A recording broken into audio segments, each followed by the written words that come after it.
શાહપુરના મસ્જિદે કદીમ પાસે ભૂવો પડતા લોકોમાં ભયનો માહોલ સર્જાયો. લગ્નનું મંડપ બાંધ્યું હતું તે જગ્યાએ પડતા લગ્નનો મંડપ પણ ખાડામાં પડ્યો. અગાઉ પણ આ જ વિસ્તારમાં 20થી 25 ફૂટ જેટલો ભૂવો પડ્યો હતો. બીજી વખત 10થી 15 ફૂટ જેટલો ભૂવો પડતા લોકોમાં ડરનો માહોલ જોવા મળ્યો.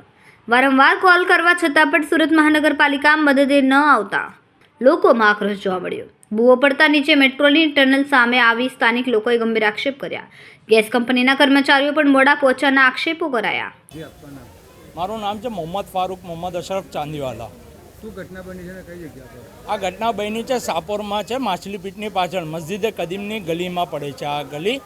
અને આ બનાવ બન્યો છે ને તો આ સડનલી આખું ખાડો મંડપ હતું અને સડનલી આખું નીચે પડી ગયું કામના લઈને. કેટલા વાગે ઘટના બની છે? આ બીજી વાર ઘટના બની.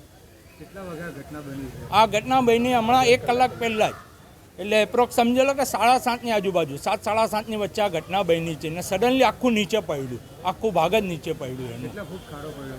ઓછામાં ઓછું 10થી 15 ફૂટ ખાડો છે અને પ્લસ નીચે અંદર ટનલ બતાવે છે, અંદર છેક લગીને અંદર ટનલ બતાવે છે.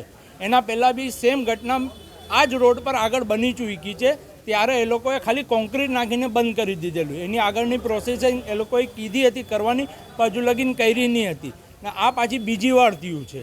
ને અમે હમણાં લગીન લોકોને એસએમસીમાં ને બધામાં ફોન કર્યું પણ કોઈ સાહેબ લોકો હજુ લગીન આવ્યા નથી, અહીંયા ચેક કરવા બી આવ્યા નથી. કઈ ગાડીની અધિકારીઓ આવી છે? હમણાં ખાલી ફાયર બ્રિગેડની ટીમ આવી છે.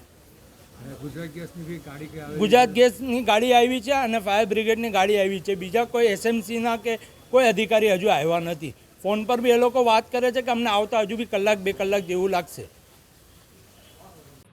કેમેરામેન સેનિલ વિરાણી સાથે વિશાલ છેઠા, માનવ Prabha news, Surat.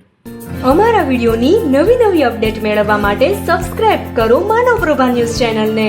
Bell icon click કરો લેટેસ્ટ વિડીયો સૌથી પહેલા મેળવવા માટે.